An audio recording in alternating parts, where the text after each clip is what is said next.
The 2019 Draft Review episode of the Bears Talk Underground is brought to you by MyBookie. Well, the draft is in the can, but we still have the NBA playoffs, the NHL playoffs. I mean, talk about unpredictability. I've never been much of a hockey fan. I'm a Blackhawks fan. I'm not a hockey fan. Just like I'm not a baseball fan, but I'm a Cubs fan. Nonetheless, NHL hockey has got to be the most exciting postseason there is. Both number one seeds go down in the first round. It's bananas. And if you want to get in on the action, MyBookie is the place to go. Between their in-live game betting, endless props, and fantasy sports wagers, there's something for everybody to get in on. With the best player perks in the sportsbook business, they've been good to us, and I know that they'll be good to you. And they're hooking up all my listeners this month. Visit mybookie.ag and use the promo code BEARS100 when creating your account to claim your 50% bonus. Laying down $100, now you've got $150 to play with. That's MyBookie, MyBookie.ag, promo code BEARS100.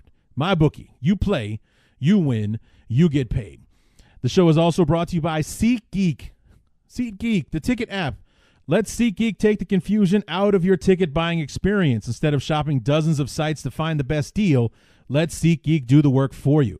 Their app scans the web for the best deals to your favorite game, concert, or show and rates them on a scale of 0 to 10 to let you know if you're getting the best bang for your buck.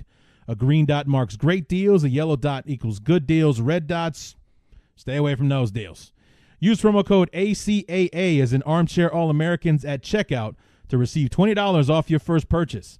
That's 2 free beers. I got to delete that from the copy because I don't drink beer. So that's 2 giant cotton candies, or 3 of them, 4 hot dogs, and, nachos. And, that's one of those baseball helmets with the sundae in it. Go for that. But it's on SeatGeek from the $20 that you're going to save. So what are you waiting for? That's promo code ACAA for $20 off your first purchase. SeatGeek, life's an event. We have the tickets. And here we go with the 2019 Draft Review episode. We bring our good friend Scott Wirght back to the show to talk to us about these draft picks. We didn't have a pick until late in day 2 in the 3rd round, but the Bears made some really cool picks, and we got Scott back to tell us about these guys, not only the guys we got with our top 2 picks, which I'm really excited about, but the other guys and the 21 undrafted free agents. Lots to cover, and we even talk about our favorite sports movie related to the draft, which of course would be Draft Day. So without further ado, let's get to the show. It's the 2019 Draft Review.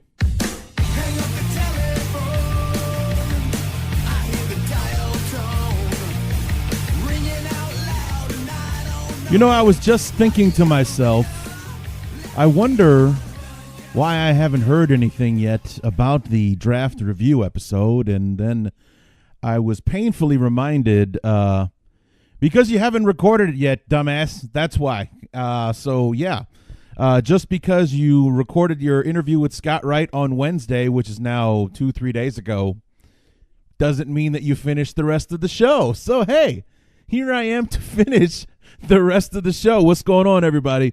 Larry D back to 2019 Draft Review episode of the Bears Talk Underground. And, I guess this serves as a good time to post the show now that we are officially a full week removed from the 2019 NFL Draft. We had quite a bit of a wait on our hands thanks to the Khalil Mack and Anthony Miller trades. The Bears weren't picking. Oh, and also, not only because of the Khalil Mack and Anthony Miller trades, but thanks to a 12-4 playoff season, we had to wait all the way until 87 to make our first selection. But good old Ryan Pace ran out of patience with the rest of us and made some moves to make sure we did not have to wait until 87. And we'll talk about all of that with our friend Scott Wirght here in just a few moments. So first of all, apologies. I apologize to you for the length of the wait for the show. I would also like to apologize to Scott Wirght, who I told on Wednesday night when we recorded our interview that the show would be up on Thursday. I don't know what happened to me over the last couple of days, as I have been busy doing nothing for the last couple of days. So why I just automatically thought that the show was done in the ether when I did nothing whatsoever to finish it, I don't know. I don't know. I don't know if it was an April showers to May flowers, brain fart or whatever in my head. I don't know. I honestly cannot explain it. And then it just kind of dawned on me as I woke up this morning on Saturday that, why haven't I heard anything back about the show or anything like that? Because, as I said at the top of the show, you haven't recorded it yet. Oh, yeah, because I was looking at the headlines this morning when I woke up, as when it's Saturday and you don't have to get up and go to work. There's no rush to get out of bed in the morning. So basically, I just pick up my phone, I roll over and just start thumbing through Twitter and Facebook and various other outlets and what have you. And one of the things that kind of made headlines yesterday on Friday as the Bears started their rookie minicamp was the fact that the Bears had 8 kickers in camp yesterday. According to Matt Nagy, they still have all 8. So what I'm about to tell you did not impact the status of anybody on the minicamp roster. But we had 8 guys, and at the end of practice yesterday, all 8 guys took one shot at a 43-yard field goal. Now, why is that significant?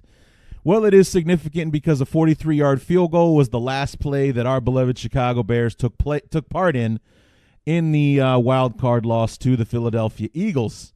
And out of those 8 kickers, how many made the 43-yard field goal? 43 yards, it's a pretty decent distance, but it's actually a pretty regular, common, I would say, degree of difficulty not as high when you're talking 43. It's most if you're kicking in the NFL, you have the leg to make a 43-yard kick. It's just about putting it through the uprights, and the problem being only 2 of the 8 made the field goal. 2 of 8. That's 25% for those of you keeping score at home. 1 out of 4, 2 of 8. Not good. I'm good with math and fractions and stuff like that. So, but anyway, and one I heard, one actually doinked off the upright. No one will say who the 2 that made it were, or who the very lucky guy that banked it off the crossbar or upright, I should say, was. Anyone, if there was one doinker as it was reported, but no one. All names have been protected up to this point. But Matt Nagy, of course, made it a point to talk about that after the practice. He said obviously 2 out of 8 is not good enough, and we all know why it was a 43-yard kick. There's no secrets as to why it was a 43-yard kick. And I think I like what they did, or they and Nagy or whoever, the brain trust, if you will. I like the significance of it. Picking a 43-yard field goal, making sure the entire team was watching. I mean, it's as close to a high-pressure situation that you can create in that scenario. Here you are in minicamp. You got nothing but friendly faces around you, except, of course, the other 7 guys that want the same job that you want. But nonetheless, you're on the spot. Everybody is watching. And, here you are. Can you pull it off? Can you do what the last guy couldn't? Can you make this field goal? And I'm sure it was on the right hash, just like Parkey's last attempt was, and all the rest of that. In fairness to the guys who missed it, Matt Nagy made a point to say that some of the holds and snaps weren't the best, so maybe that contributed to the result. But that's also football. I mean, they're professionals, but they're not perfect. So every now and then you're going to get a bad snap or an odd hold or something like that. It's still your job to put it through the uprights. They're not going to be perfect every single time. But Matt Nagy made it a point to tell everyone not everyone got a perfect snap and a hold, so that kind of factored into how it went. I mean, maybe somebody ended up having to kick the laces. I don't know why that matters, but it does. And even as a former kicker myself, you will hear me tell that very interesting story to Scott Wirght later on in the interview about being a place kicker. And I actually was a place kicker in high school. It was quite the adventure. And this is true, I swear to God. But we talk about that with Scott Wirght, amongst many other things in this draft. We start off with some general draft talking about some of the first round choices, some surprises. Surprise the fact that we didn't get our first trade until the 10th pick in the draft. We're looking at trades in the top 5, top 7 or 8 picks. Last year we made it to 7. This year we made it to 10 before the first trade came in, where Pittsburgh moved up to draft Devin Bush, whose name I could not remember when I was talking to Scott Wirght. But nonetheless, I love having Scott on the show, and talking about the draft. And now we begin that long hiatus between now and 340 days from now, when we'll have Scott Wirght back on to preview the draft. So, and maybe I'll try to find different ways, because I'm really thinking about what I want to do next off season. I've had some ideas, and maybe you guys can chime in on this, because, as I mentioned, it was either during the schedule release or the draft preview show, is that as much as I enjoy the time that I have to myself during the off season, where I sprinkle myself here and there. I've actually added a few episodes this year because of the Emery Moorhead and the Kyle Brandt interviews, which were a blast to do, by the way. But usually it's just, okay, we have the first episode of the season is usually the free agency preview. Then maybe wait a couple weeks, the free agency review. Then we will have the draft preview, the schedule release, and then the draft review. And then we do our opponent previews and so on. So we got a couple extra with the Emery Moorhead and the Kyle Brandt episodes. But I was thinking of wanting to do something next year to be a bit more regular. And here's the idea that I had. And let me know if you guys would be interested in this. When Ryan Simmons and my good friend Ryan, for you OGs out there, I've had Ryan on the show a few times. He and I started our first podcast together called the Sports Talk Underground, which is why the Bears Talk Underground name is significant. It's kind of a callback to my very first podcast. When we had the Sports Talk Underground, we really want to kind of model ourselves after our favorite sports talk show at the time, which is still going strong, by the way, on ESPN, called Pardon the Interruption. And in Pardon the Interruption, they would talk about all topics in sports. They wouldn't just focus on football. But there was also something that we wanted to add, which was we also like talking about music and movies and TV and pop culture and things like that. And it was a segment that we had in every episode of the Sports Talk Underground called Off the Subject. And I was thinking that maybe, if there's no Bears news, if I don't want to do an episode on the 10 running backs the Bears might be looking at in free agency and or the draft, which is just, I'm not that guy. I'm not an evaluator. I don't have access to the film, so I couldn't tell you about the various players and whatnot. It would be me pissing in the wind for 45 minutes trying to put a show out. I was thinking that maybe next year I would talk about off the subject stuff. Like you would see, like all the shows if you're looking at the titles of the show, all the shows before we get to our opponent previews are off-season episode number blah, blah, blah. Like off-season episode number 1, Emery Moorhead. Off-season episode number 2, the free agency preview. Kyle Brandt was number 3, and so on and so forth. It would be off-season episode number 1, off the subject, and talk about, like the Oscars or something like that. Or, like I just went and saw Avengers Endgame. Maybe I would do an episode talking about the Avengers and spoiling the hell out of it. I don't care what anybody says. I went and saw it, so can you.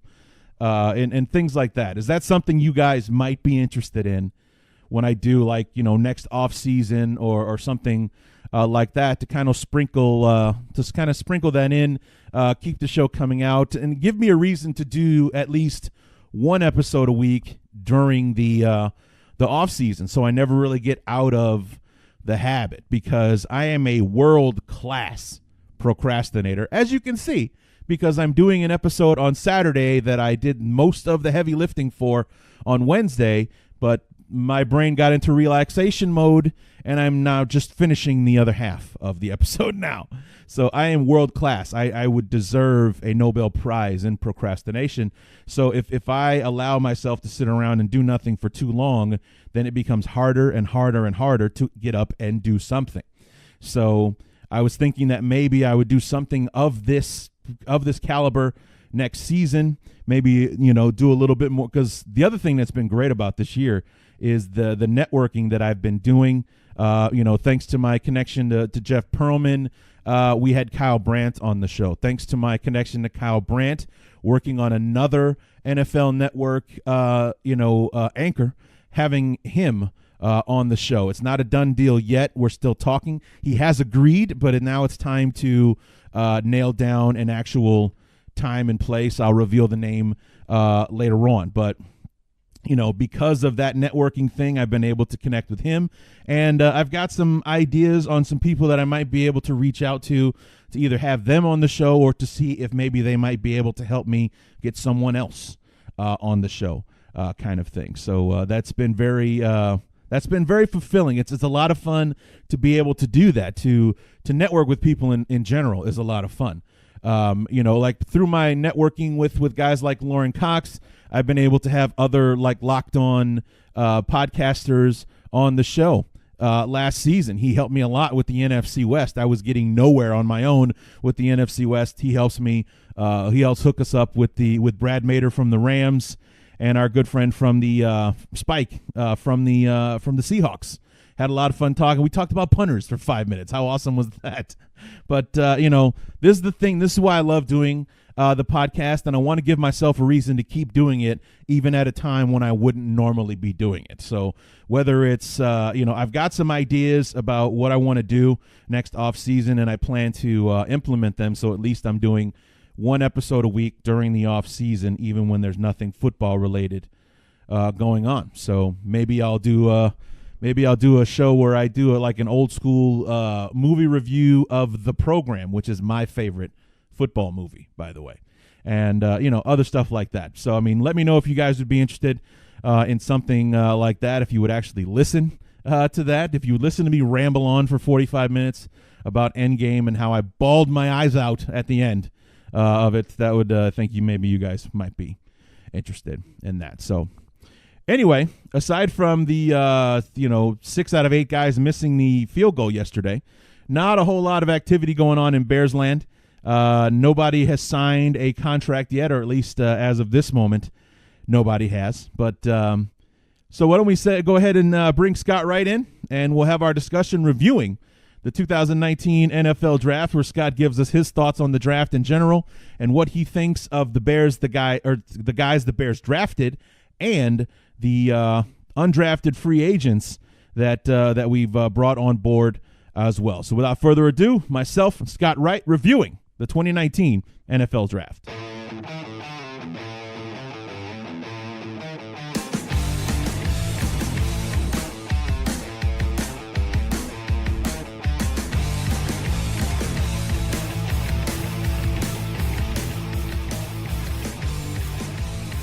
And as we enter the desolate wasteland that is the NFL offseason between the draft and the start of training camp, before we say goodbye to the draft, where we're going to have Scott Wirght come back and visit us one last time to actually talk about the picks that the Bears made and talk about the draft in general. Scott, welcome back. How did you enjoy the draft this past weekend? It's good to be back, and I love the draft, as I always do. It's always a little disappointing when the draft is over. You build all year long, and then it seems like in the blink of an eye, those 3 days are over. But, right. As we were talking about beforehand, it's refreshing to turn the page and have a whole new group of prospects to talk about. And that's the great thing about the NFL draft. Even when one finishes up, the next one's less than a year away. Yes, because I was on the website earlier today, looking at like your first round review and whatnot, and I saw the clock in the corner, the 2020 NFL Draft, 358 days, this many hours, this many minutes and seconds ticking down until we actually arrive in Vegas next year. How about that? Vegas, baby, Vegas. Yeah, it'd be the first season for the Raiders in Vegas next year, and everything. So it's going to be it's definitely going to be a spectacle. It'll be hard to top what Nashville pulled off this past weekend. 600,000 people showing up on opening night for round one, and the streets basically just being a clogged batch of chaos all weekend long. It was pretty incredible seeing that sea of people in town, and once again for the second year in a row, record television ratings and viewership for the draft. So it's awesome. I love that everyone's kind of seen what I've loved for so long. Yeah, I enjoy the draft quite a bit, and I always kind of have. There's all sorts of like built in like drama and intrigue and whatnot, and for me, and you kind of talked about it a bit in your first round review. You were like, I don't understand why people were surprised that the Cardinals took Kyler Murray. Honestly, I'm not surprised that they did, just because it's been talked about for so long.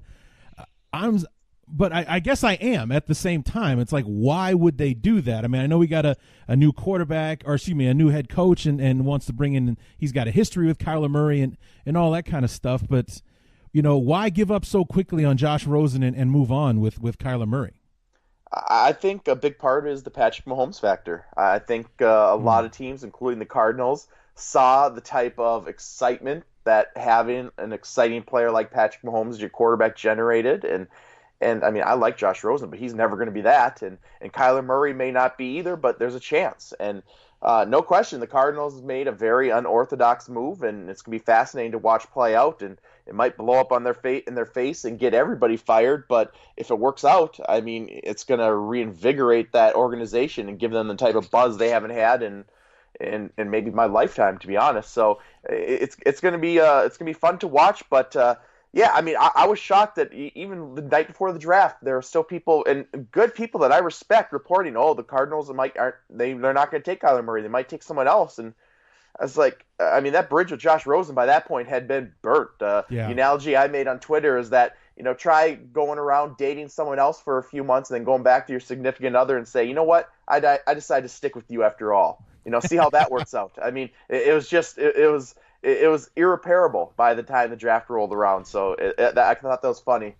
Yeah, I mean, I think that the train had left the station by the time we got through, because it had been, ever since the speculation had began, there had never really been any like truly solid endorsements from the front office. I know Steve Kimes at one point said that, Josh is our guy and everything, but it was kind of said in a way that, for now, is what he said. Josh is our guy for now. It's like, well, okay, I guess. But one question I forgot to ask you when I had you on the first time is like, you had your mock draft. You said Kyler was going to go number one. So, he's going number one in the draft. Was he the best player in the draft? That was the question that I failed to ask you the first time around. Oh, definitely not. Not even close in my perspective. I think I had him at like number 20 overall in my final rankings, okay. Something like that.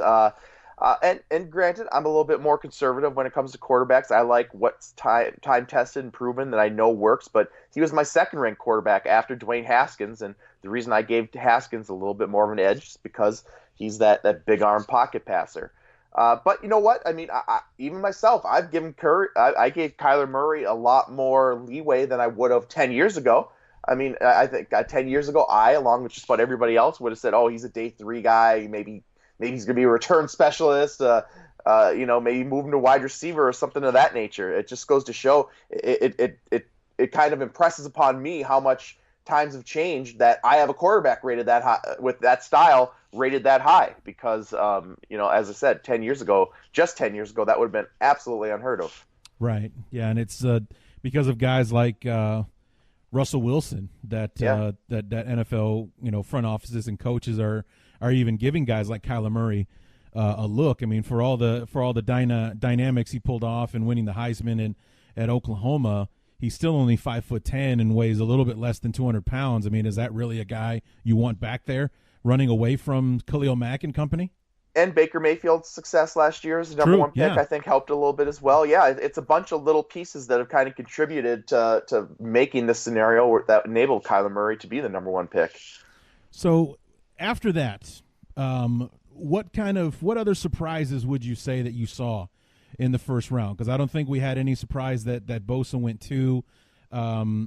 There was some speculation about what the Jets would do with 3. Ultimately, they settled on Quinnen Williams. Yep. Williams, right? Quinnen Williams, who sneezed and blessed himself all at the same time. Did you see that clip?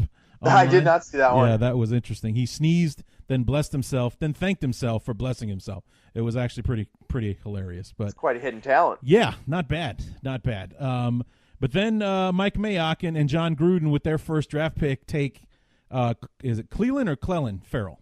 Cleland Farrell is the way he likes it pronounced. Farrell. Oh my goodness. Okay. Yeah. And to me, this was the biggest surprise of the first round. Not because it was so unorthodox and it was a huge reach, but simply because, I mean, I could rattle you off 6, 7, 8 names of guys I had heard linked to the Raiders that either John Gruden loves, Mike Mayock loves, the Raiders love, what have you. Cleland Farrell was never one of them.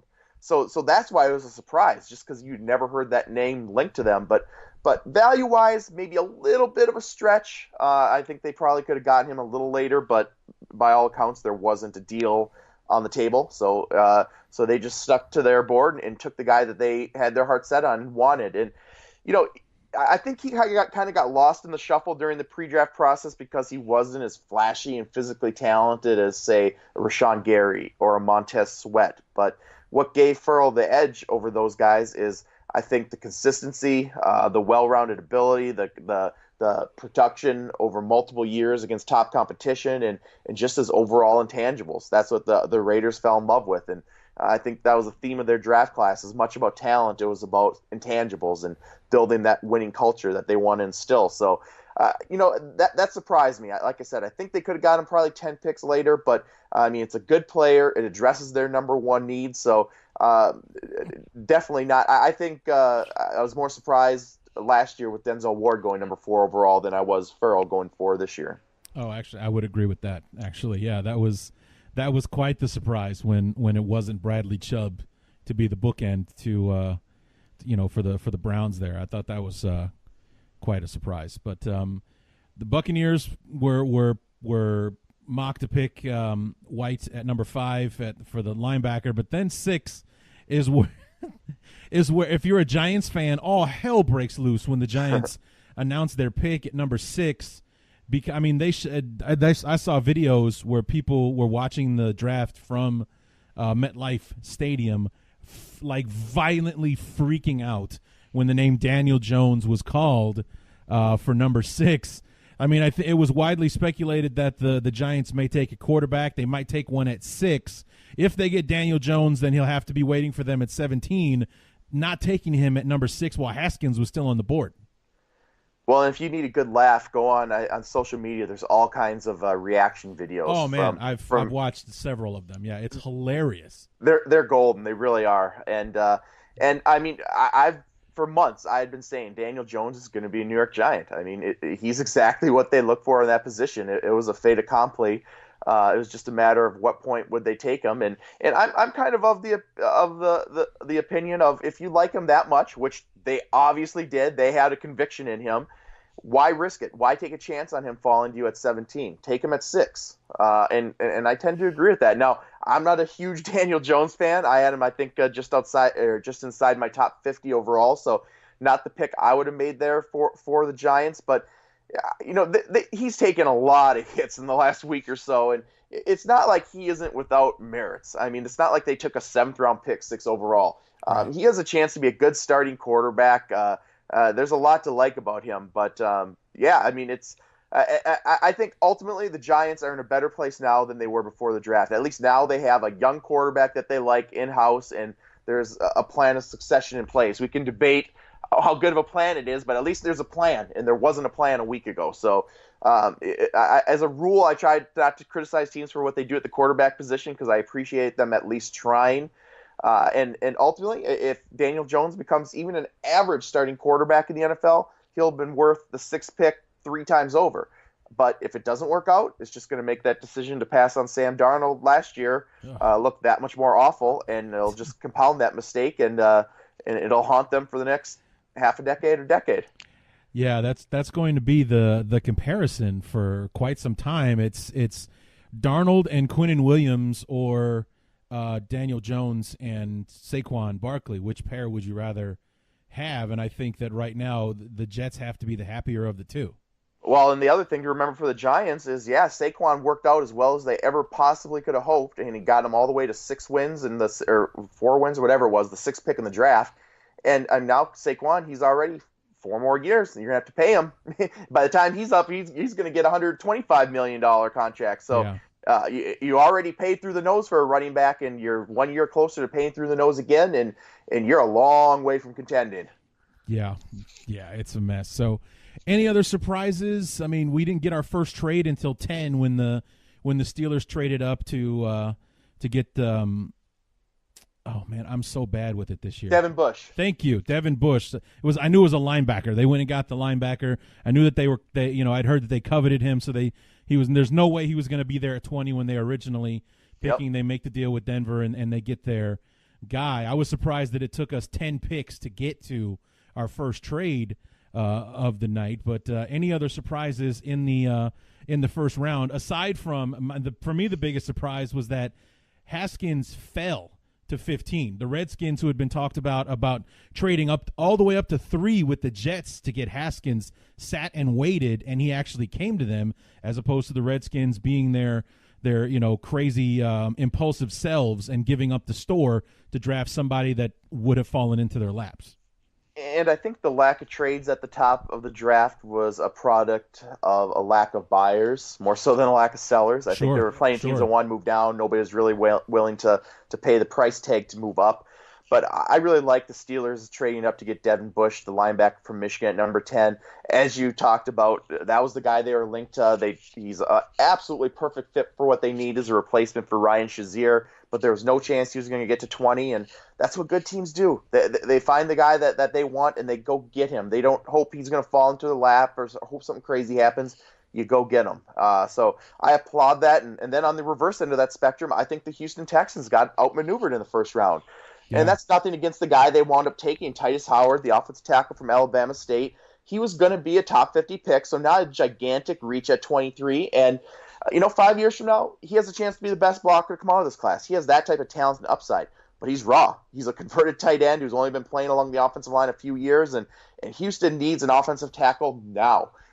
So I just worry that he's going to get thrown to the wolves before he's ready, whereas Andre Dillard, the consensus top left tackle of this draft, almost fell to them. He was available way later than he should have been, and then one pick ahead of them, the Eagles trade up and steal him away. So that's something I think the Texans might end up regretting. And then partly because of that, because they took such a raw guy next, they had to use their second-round pick on another blocker, kind of as quasi-insurance. So those are the two sides of the coin. And I like a lot of things the Houston Texans did, and I don't have anything against Howard specifically, but I'm just a big believer that the good teams on draft day, they're proactive and instead of reactive. Right. So any other surprises in the first round? I mean, did you have a second-round grade on Drew Lock? Was he supposed to land or wait until 42 to finally get picked? I actually did have a second-round grade on him, a very high second-round grade, but very much a boomer bust type of prospect. And I forgot to hit on Dwayne Haskins, you mentioned, and for him falling to Washington at 15, I think that was a coup for them because the day of the draft, I was getting texts from people, Washington's trying to trade up for Haskins, and they're as high as 3 overall. So to stay at 15 and get him was great value. He addresses the need, and honestly, he's probably a better quarterback prospect than Washington had any right to hope for, considering where they're picking in the draft. He's got a lot of upside. There's a lot to like about him, and more than anything for Washington, it's just a breath of fresh air. I mean, they have something to be excited about, not only this upcoming season, but beyond, whereas you take Haskins out of that equation, it's looking pretty bleak in Washington otherwise. So I think that was a great pick. Drew Lock, as you mentioned, he fell into the second round, but landed with a great team for him with the Denver Broncos. Even going back to the Senior Bowl in January, that was all the chatter down in Mobile that was the quarterback John Elway liked, Drew Lock, and it was the Broncos' third pick, but he eventually got their man, and I'm sure Drew Lock was disappointed, but this is a great situation because I mean he's going to be starting at some point during his rookie season because Joe Flacco is not the solution. Right. And the best thing for for Drew Lock is he landed with a team that believes in him. I mean, like I said, for months they've been linked. So that goes a long way if John Elway likes Drew Lock as much as it seems he does. So a pretty good situation, and great move by the Broncos. They didn't take him at 10 overall. They traded down, took a couple other players, and they still wound up with their potential quarterback of the future. And if it doesn't work out, a year from now, they can be back in the quarterback mix because all they spent was a second-round pick.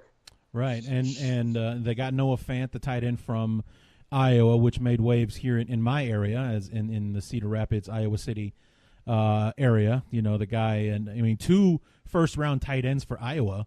Hawkinson goes 8 to Detroit, and then Fant goes 20 to Denver. I didn't know that both of those tight ends were that highly touted. Yeah, it's pretty impressive. And you know, during their college careers, it was Fant that was the more highly regarded because he's the super productive touchdown machine and super toolsy in terms of the length and the athleticism. But Hawkinson wound up going 8 overall because he's the more well-rounded player and no slouch in the athleticism and the pass-catching department either. So 2 really good players, and Fant's intriguing there in Denver. I compared him to Eric Ebron for the good that made him so successful with the Colts this past year, as well as the bad that made him flame out in Detroit. So, but I mean, boy, what a dynamic weapon to have at the tight end position. You can stretch the field vertically. You can basically use him as a pumped up wide receiver if you want to. And very productive. It's not like he's just this workout warrior. He translated that in production throughout his college career. So really intriguing pick for the Broncos there at number 20. And I thought he might slide even further than that. I had him as one of my top dozen overall players because of the talent, but I thought because of the intangibles, maybe he slides to the latter part of round 1. Maybe even I thought into round 2. It wouldn't have shocked me. So I was pleasantly surprised to see him come off the board in the top 20. Now, when we get into the second round, I have to confess that I happen to enjoy watching the second round of the draft a bit more than the first round. I mean, the first round is always fun. You have these guys making trades and moving up, and you find out who's in love with who. But it's in the second round, in my opinion, that you really kind of see where teams' draft boards are at, because you look at Mel Kiper's top available, and like the top 10 guys don't start moving because this team wants this guy and takes him at that spot in the second round, and so on and so forth. To me, the second round is the more intriguing one, because that's, I think, where more surprises come when you see, you know, all of a sudden these prospects that aren't exactly household names are becoming top second-round picks when, you know, Kiper and company have like a third or fourth round grade on the guy, but this team is in love with him. He fills a need. Boom, so they go ahead and take him. Yeah, absolutely. And for me personally, the day 2 of the NFL draft, rounds 2 and 3, they're my personal favorite. Right. Because basically you're getting guys that really talented players still, in many cases guys that were talked about as maybe a potential first-round pick at one point in the process, and there's twice as many picks. So I'm a huge fan, and the important thing too, and it dawns on me more every year that I do this, is what little difference there is between a late first-round pick and not only a second-round pick, but honestly even a third-round pick. And that was especially the case this year. I mean, you were getting really good players well into the third round. As I mentioned, players that we talked about as first-rounders. Chase Winovich from Michigan. It would be O'Shane Ziminis for the defensive end from Old Dominion. A couple examples, Draymond Jones from Ohio State. All these guys are talked about as potential first-rounders at one point. So there was a lot of talent this year, and I think that's why we saw so much trading, because teams wanted to take advantage of the depth in this class. It wasn't so much about the elite talent at the top. It was the depth, because we had a record number of underclassmen come out, and I think that trickled down all throughout all 7 rounds, and even in undrafted free agency, there was a higher quality player than you'd usually get at that point. So as we talk into day 2, we'll use that as our way of transitioning into my beloved Chicago Bears, because it was late in day 2 that we finally got a chance to make a selection, and true to form for Ryan Pace, he did not sit and wait for the player to come to him. He went to the player, jumped up 14 spots from 87 to 73 to take David Montgomery, the running back out of Iowa State. Now, we talked briefly about Montgomery when I had you on for the preview. It's been getting good reviews from the Chicago area about the you know, not only the player that we're getting, but the man himself off the field as well, and the positivity, and that's why he's almost a better fit for Chicago as a character guy off the field than and also a good scheme fit for the Bears on the field. Yeah, really good fit. You hear comparisons to Kareem Hunt and uh, David Montgomery. Not a lot of flash to his game. He's Right. not the most exciting runner, but just does everything really well: run, catch, block. Just a workhorse. He's proven he can carry the load, and is going to be a perfect complement to Tariq Cohen in that backfield. And he was one of the consensus top four guys at that position. And I think once the Bears saw Darrell Henderson from Memphis come off the board, that was their indication. Okay, time to go get our guy. Because if they didn't get Montgomery, I think they probably would have been reaching. And so I think if you won one of the top tier of runners, you had to get one of the top four, and they got the fourth of those four. So once again, good job by them for being proactive. And because somebody else, the Buffalo Bills, traded up with the very next pick to take another running back. So they saw that run coming, and they were aggressive to make sure they got their guy. And then in the fourth round, the one that really surprised me was not so much that the Bears took him, but the fact that he was still there at 126 in the fourth round. The Bears take Riley Ridley, the brother of Calvin Ridley, wide receiver from Georgia, and that was a pick that was almost more popular than David Montgomery, just because we got a guy in the fourth round that was not supposed to be there. Yeah, no doubt. Really good pick. And most thought Ridley was going to go, if not the second round, certainly in the third round. But a great value in the fourth. And the reason he fell, I think, is because of the lack of overall pure speed and explosiveness. He ran just under 4.6.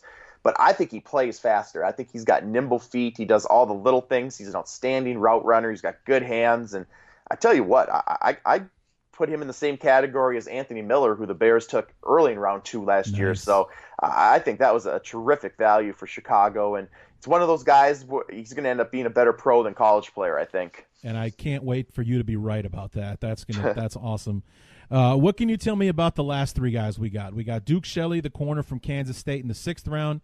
Kerith White, the junior out of Florida Atlantic, another running back for the Bears. And then Steven Denmark, a cornerback from Division II Valdosta State, in the seventh round as well. Can tell you a bunch about him. Start Duke Shelley, not real big, either in height or bulk, but playmaker in the secondary. That's the thing that stands out about him. He's a ball hawk. A whole bunch of pass breakups and interceptions during his college career. Upside is limited. He's going to be a backup defensive back, but I think playmaking ability in the secondary goes a long way, and that's his number one selling point.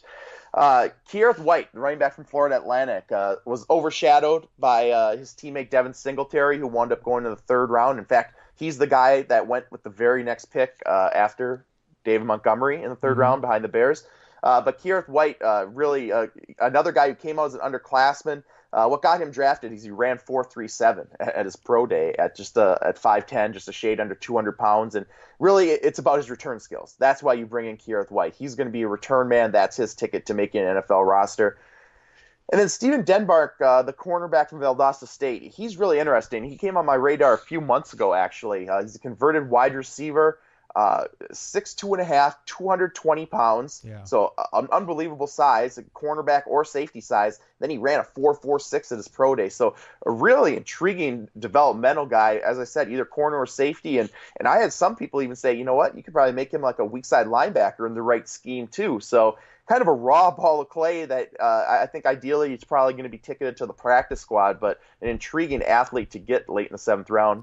Yeah, that made all the sense in the world when you said he was a converted wide receiver, because I saw he was 6'2", 6'3", 220 pounds. That is huge for a cornerback, but to hear that he was a wide receiver at one point, that is more of a wide receiver frame, so that makes a lot of sense.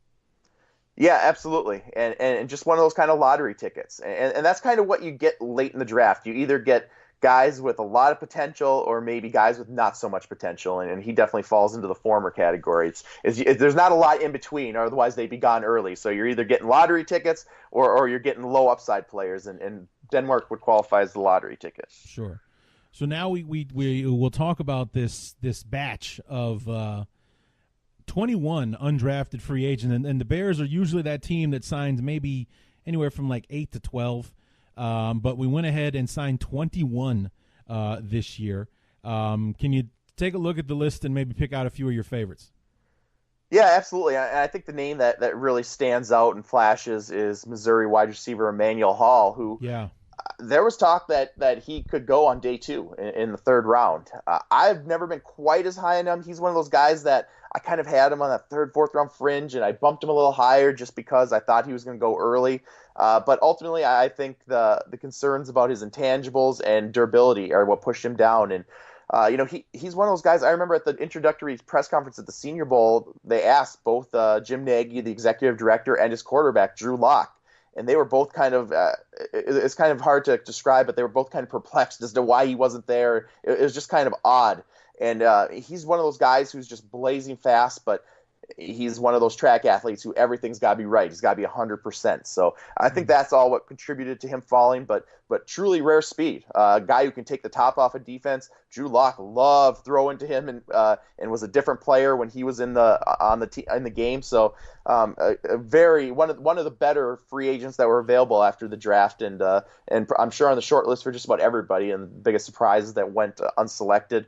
And then the other guy I really like is Notre Dame offensive lineman Alex Bars. I think if he had not got hurt as a senior, he was on track to maybe be a top 100 pick. And I still thought somebody was going to take a flyer on him on day 3, but I think he's kind of a victim this year of the depth of this draft. So that allowed the Bears to get a good one. And certainly Harry Hiestand, the Bears offensive line coach, is very familiar with what Bars brings to the table. And at the very least, I think you're getting a versatile swing backup who can help you at guard or tackle. And I think you have potential maybe get a starting player there. I think that's one of the values of free agency. And the other one that was kind of that's been getting high praise for the Bears in the undrafted class is Dax Raymond, the tight end from Utah State, saying that the Bears kind of got the number 1 tight end that went undrafted when they signed him. Yeah, and that was my top tight end that went undrafted. I had him as my tight end 14, so I had him as basically I think a 6th-round pick, and a guy who was at the Senior Bowl. He came out early as a redshirt junior. Not a lot of flash to his game. I think that he was a pretty productive receiver, but no necessarily standout trait, and I think that's what hurt him a little bit, especially in this deep crop of players at that position. Tight end was one of the deepest positions in this draft, and I think he got nudged out by some of these guys who weren't maybe as good receivers, but they were outstanding blockers. Guys like Isaac Nata from Georgia. Even you saw Drew Sample from Washington get pushed up higher than he should have. So I think teams kind of shied a little bit more towards those blockers at that position, especially later in the draft. Trayvon Wesco from West Virginia is another one. So I think that maybe hurt him a little bit. But, yeah, he was another guy that I was surprised went unselected. And a couple of guys I want to ask you about, see if I'm going to dig into your archives here. I mean, one we talked about briefly before we got started, but 3 actually, now that I'm looking at the list. And it's just because I've never heard of the schools that they went to. The first one being Jonathan Harris, defensive lineman from Lindenwood. I don't know if that's a Division III school or if that's a Canadian college or something like that. What have you heard of Lindenwood? What do you know who Jonathan Harris is? I do. He's been in my rankings. He was my defensive tackle, number 37. And the question with him is he's a little undersized. At his pro day, he was 6'4.5", only 282 pounds, though. So he's got that big frame, but is he a defensive tackle? Is he a 5 technique defensive end? So I think you kind of have to figure out what he is. But, yeah, absolutely, he's one of the small guys on the radar. And I'm trying to think. I know Lindenwood's had players in the past. But, yep, absolutely. He was on the radar. Is it Division III, Division II, or what is Lindenwood? I am awful at this because these colleges, because they've jumped around so much, right? Colleges that used to be small schools are no longer small schools anymore. Like Appalachian State's no longer a small school anymore. Right. So I've completely lost track. Maybe that's my old age catching up to me, but yeah, it's definitely not Division I or FCS. Right. Yeah. The other 2 that I was asking about, we got a safety, Jordan Powell from Widener, and Joshua Simmons, a corner from Limestone. I have not heard of either of those schools. Have you heard of them? I've heard of them, but neither were in my rankings. Okay. So neither of them were, and I ranked I think 965 guys. But I mean, there's literally 2,000 guys who had pro day workouts and who were on the radar. So yeah, I mean, and they're gonna be long shots, but they'll get a shot. Sure. Just I have no idea. I mean, because that's Limestone University. That sounds like a made up place. Like like you would hear that on some crappy TV show that's trying to do the glorious Limestone University tradition or something like that. So And then finally, the guy that we did talk about briefly before we got started, Mathieu Betts, outside linebacker from Laval, which is a Canadian university.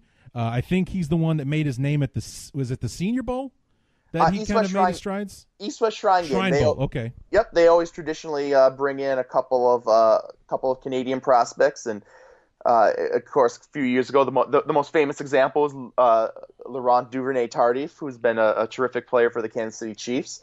And I like Betts. I was impressed with what I saw from him at the East-West Shrine Game. And he's kind of that undersized pass rusher. He's a tweener, that defensive end outside linebacker, but has some juice off the edge. He's got some pass rush ability and tested really well before the draft too. So he was an interesting guy. In my final rankings, I had him just off the draftable range. So I like that pickup for them. And the other guy I would mention too for the undrafted free agents is Marquez Tucker, the offensive lineman out of Southern Utah. He's a former junior college transfer, but an athletic blocker, can play guard or tackle. And maybe even can really play all along the offensive line, and a guy who had some buzz late in the draft. I thought he had a chance to be selected late, so that's another nice name they picked up. The Bears did well, like you said. They brought in 21 guys. 21, yeah. I mean, this was a really deep draft, and because of that, it was a deep crop of undrafted free agents. Most years, a bunch of these guys we're talking about would have been 6th or 7th round picks. So good job by the Bears to take advantage and go after these guys. Yeah, and the Bears got a second O lineman from Notre Dame, Sam Mustafar. Yep. Was he a tackle or a guard? He was a center, true center. Okay, there you go.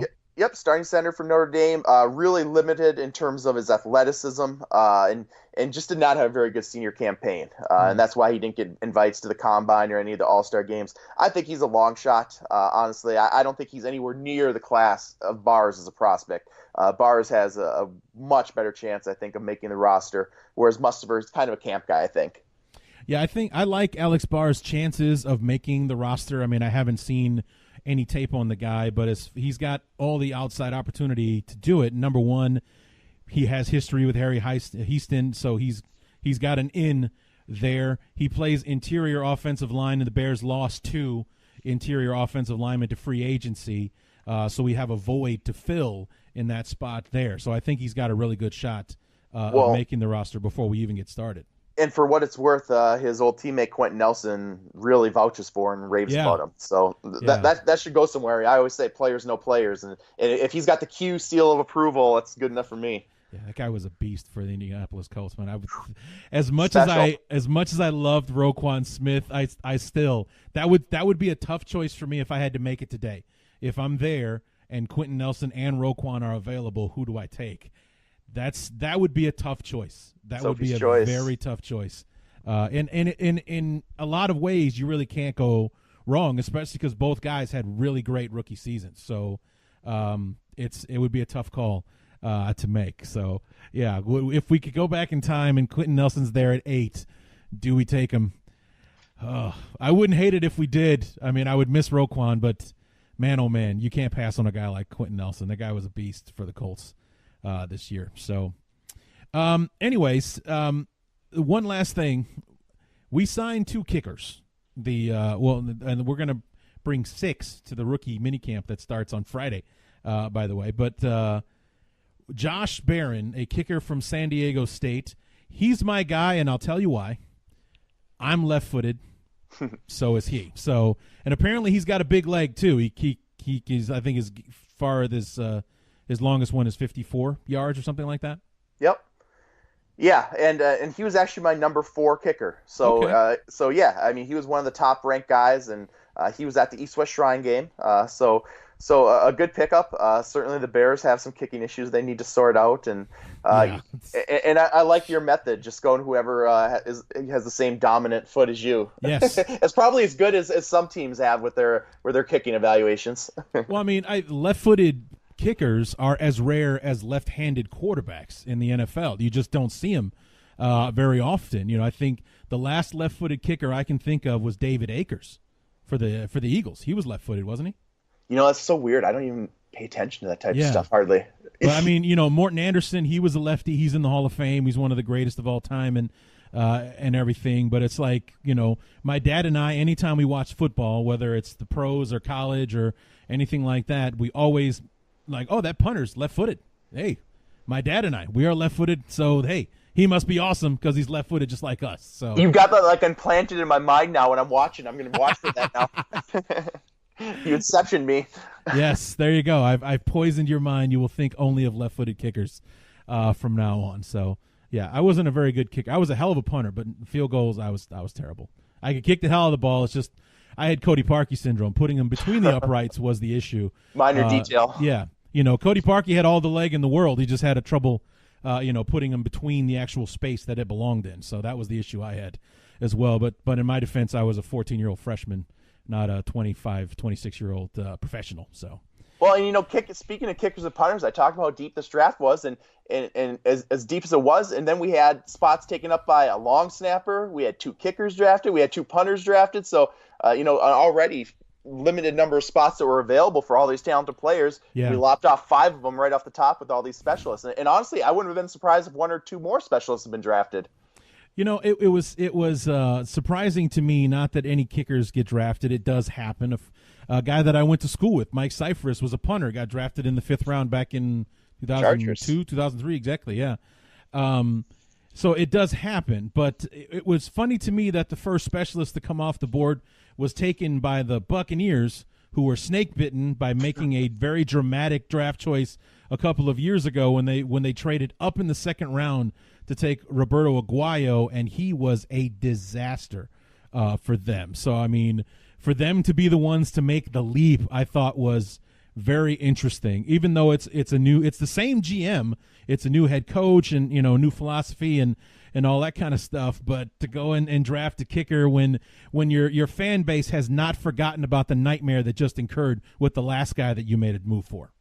Yeah, if anybody's scarred, it's the Buccaneers. But I applaud them for going back to the well, and not being afraid. And I mean, honestly, I don't think teams in the NFL take the kicker position as seriously as they should. I mean, how many times during the season do we see games won and lost by kickers? And certainly Chicago Bears fans. Yes. I don't need to tell you guys. You don't. You're on the wrong show to be preaching to the choir as far as that. You don't have to talk about needing a quality kicker is important in the NFL. Truly, I mean, it really is. I mean, and it's one of those things, it's not sexy to use a draft pick on a kicker, but if you don't have one, boy, it can hurt you really bad. Yeah, I'm going to need a minute. Gather yourself. Yes, I'm going to take a minute and count to 10. But, I mean, it's just I've always loved the draft. I mean, even back in high school, I would just love to sit and watch the draft selection show or whatever the hell it's actually called. But it's always been something. It's a tradition in the spring to have that, and it's certainly an event that has grown in scope over the years. I mean, you started the website back in 96, 97, and back then it was still a very kind of bland broadcast. I mean, they're making the picks, and it's Radio City. It's nothing special. And now Nashville, 600,000 people lining the streets in downtown Nashville. This huge, almost like I'm a huge Kiss fan. It looked like a big Kiss stage out there with all the screens and the lights and the effects and all that kind of stuff. I mean, it's just something that's growing. And like you said, record ratings. So people are tuning in to watch this stuff, which is, for me, a bittersweet thing, because I love watching the draft. I'm still not a fan of the Thursday, Friday, Saturday thing. I would much prefer to go back to Saturdays and Sundays, and that's just me, though. But it's something that's huge, and it's endorsing and popularizing the sport and bringing something that just used to be something that the diehards would watch, and bringing casual people into it. Yeah, no question. And I just absolutely love how popular the draft has become, and that others are kind of appreciating what I've seen in it for so many years. And I think a lot of different reasons. It's ultimately the one day of the year that every team in the league has hope. Whether you're the Super Bowl winner or the worst team, this is your chance to turn things around. But then it's also that perfect mix of pro and college football, and then you have the strategy, the uncertainty, the drama, the speculation, the trades. I mean, it's just all of that kind of go into the soup to make it such a huge event. And like you said, I mean, it's stunning to see that sea of people and the type of television ratings it drew. I mean, they talked about during the draft how when they first approached the NFL about televising it, the commissioner said nobody's going to watch that. Yeah. And then here we are, all these years later. It's pretty incredible. Yeah, I mean, one other thing, something that makes me laugh every single year is when, whether it be in the first round, usually in the latter half of the first round, but whether it be in the first round, especially on like day 2 and day 3, when a team comes to the podium and they make their pick, and they while the player's name is being announced, they automatically cut to a fan of that team. And it is obvious by the look on that person's face, they have no idea who the hell that is. And then they're like, yeah! And they have, like, that always makes me laugh. They have no idea who that person is, and yet they're cheering like they just got, Kyler Murray off the board. I always laugh when I see that. They're supporting their team, right? Yeah. So, I mean, it's just something that makes me laugh every year. It's like you see it all the time. They have this camera in this poor fan's face, and they probably maybe even freak out just out of the pressure that they know that they have a camera obligation in their face. Now I have to cheer. I don't know who the hell that is, but I'm going to clap anyway. Go Falcons, yay, we drafted somebody, woohoo, and just like, I have no idea. They're immediately pulling out their phone. Who the hell is this guy? I mean, because the Falcons drafted a guard in the first round. How do you get excited about a guard in the first round? It's especially one that you never really heard of before, and immediately that as soon as that Falcons fan was not on camera anymore, they were looking up, who the hell is this guy, the guard that we selected, to find out who he is, and was this a good pick, or did I get excited for no reason while I was on camera? Yeah, absolutely. And back in the day when it was in New York, obviously, seeing the Jets and Giants fan, that was always the classic, because they would always have a feeling that they were never neutral on any pick. Right. Yeah. Yeah, I remember very vividly the Kyle Brady choice. Yes, back in one of the classics. Was it 98 or 2000 or something like that? That was 96. 96. Okay. Oh wait, was it 96? No, it might have been 95. It might have been the year before, because 96 was Keyshawn Johnson. But yeah, you're right. They Kyle Brady mercilessly. It was because everyone was talking about they should have drafted Warren Sapp, and they drafted Kyle Brady instead, or something like that. It was, I think that's what it was. Like, they were pissed off. They thought it was going to be Sapp, and they didn't take him. They took a tight end, and then Sapp went a couple of picks later to the Buccaneers. And not to get too deep, but that was such a surprise that the team picking next was Cleveland, and they thought they were getting Kyle Brady, and they hadn't prepared for any other scenarios, so they literally panicked. It was like the movie Draft Day. They panicked, and they wound up trading the 10th pick and trading all the way to the end of the first round, and the 49ers came up and took J.J. Stokes. But that's the example I always point to when.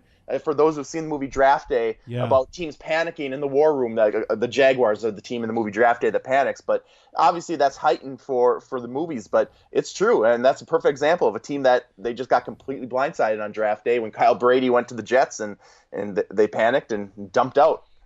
How did you like the movie Draft Day? Oh, I love it. I mean, Did you? I mean, obviously, it's a movie, right? I mean, it's entertainment. They heighten everything. So, and I'm pretty forgiving when it comes to movies, anyways. But I think every outlandish thing in it is based on a kernel of truth. Sure. Just like I talked about that one example, but every other scenario that they do in there is just heightened and it's compacted. They're doing it all in a day. Of course, they're not they're not trading for the number one pick and doing research on all the morning of the draft. That happens in the months before. But sure.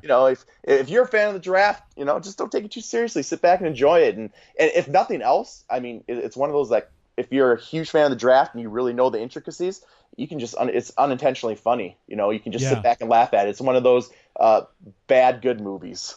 Well, the thing that got me about that movie, while we go off on this little draft related tangent, was when I saw the movie, was that I loved the last 15 or 20 minutes when they're on the clock and he's making moves and maneuvering and all that kind of stuff. But all the stuff that led up to it, the thing about the mom coming into the facility to memorialize the dad on no way that happens on Draft Day. There's just no way. That's when I knew this is definitely a movie moment, because there's no way any family is getting into the building on Draft Day. It's just not going to happen.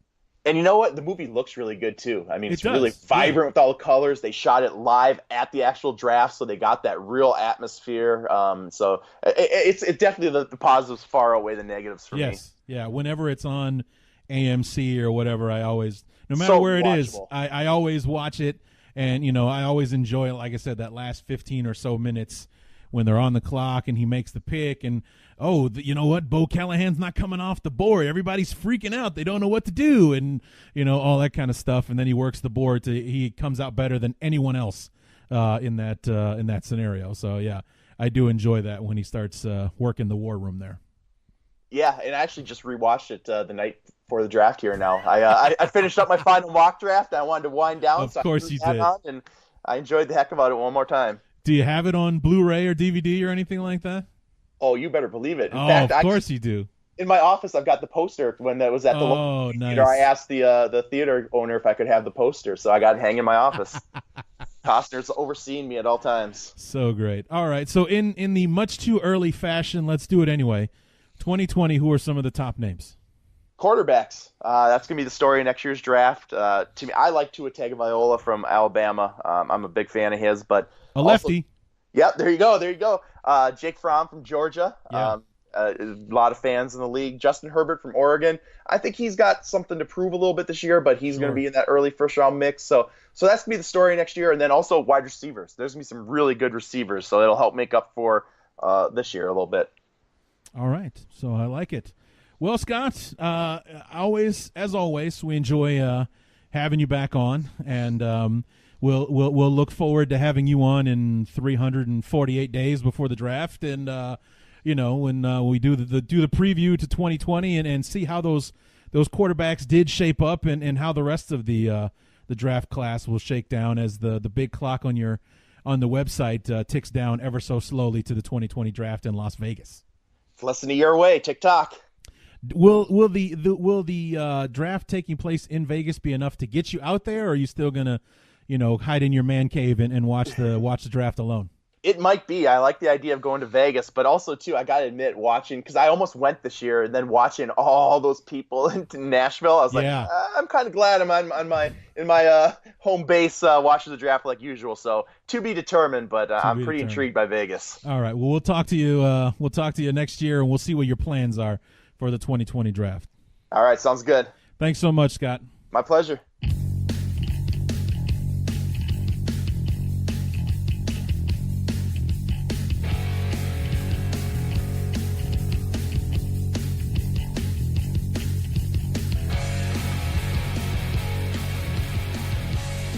Scott Wirght from DraftCountdown.com.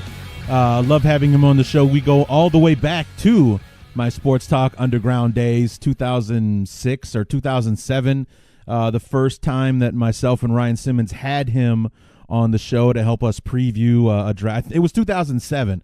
It was the Jamarcus Russell draft, and with the Raiders taking him number 1 overall and just being very, very Raiders about it, and taking this guy that had bust written all over him. Yes, he could throw a football through a steel wall, but he really couldn't do much of anything else. That guy was a bona fide disaster, and it was during a time when the number 1 picks were coming in and making more money than most veterans. So Jamarcus Russell was stealing money his whole time in the NFL. So I mean, it unfortunately for him, it didn't work out, and that is how it basically looks that that he was out there stealing money for a few years. But but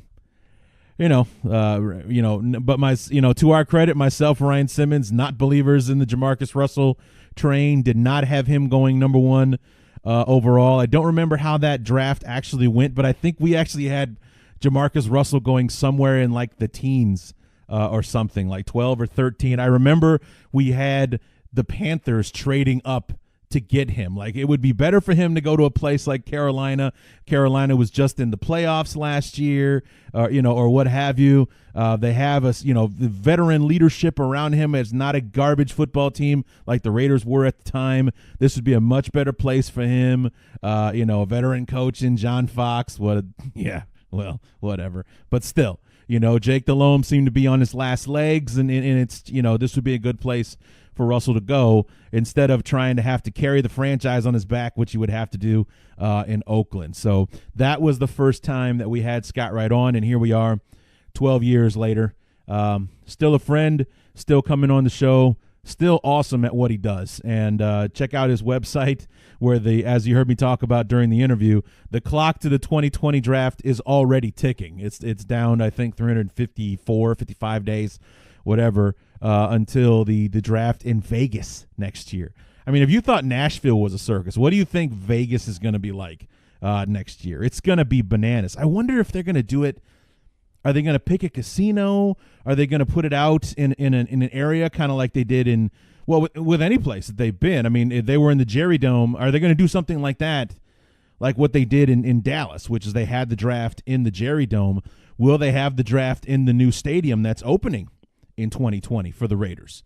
Or will they pick someplace in Vegas to do it, to kind of give you a taste of the city with the lights and, you know, all that kind of stuff that goes on in Vegas at night and everything. Very interested to see how that unfolds. Unfortunately, we'll have to wait another 12 months before we can see it. But nonetheless, really loving having Scott Wirght on the show. Looking forward to having him back on.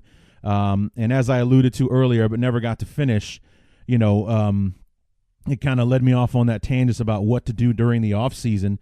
Maybe kind of have him at the end of the show or end of the season next year to talk about, you know, who are the top draft prospects, you know, something like that. Maybe not have him on for an entire hour like we do on these draft preview and review episodes, but maybe have him on for, you know, for a bit. And, you know, when final draft positions have been settled upon and all that kind of stuff, who are the prospects? Where do you see things now as we, you know, snake our way 2.5 months to the actual draft in April? How do you see it all unfolding at the moment, knowing that the combine and free agency and all that kind of stuff will have a lot to say before the draft finally comes, and things can change a lot between now and then. So I think that would be interesting to talk to Scott Wirght in February, just before all the combine and free agency buzz gets started.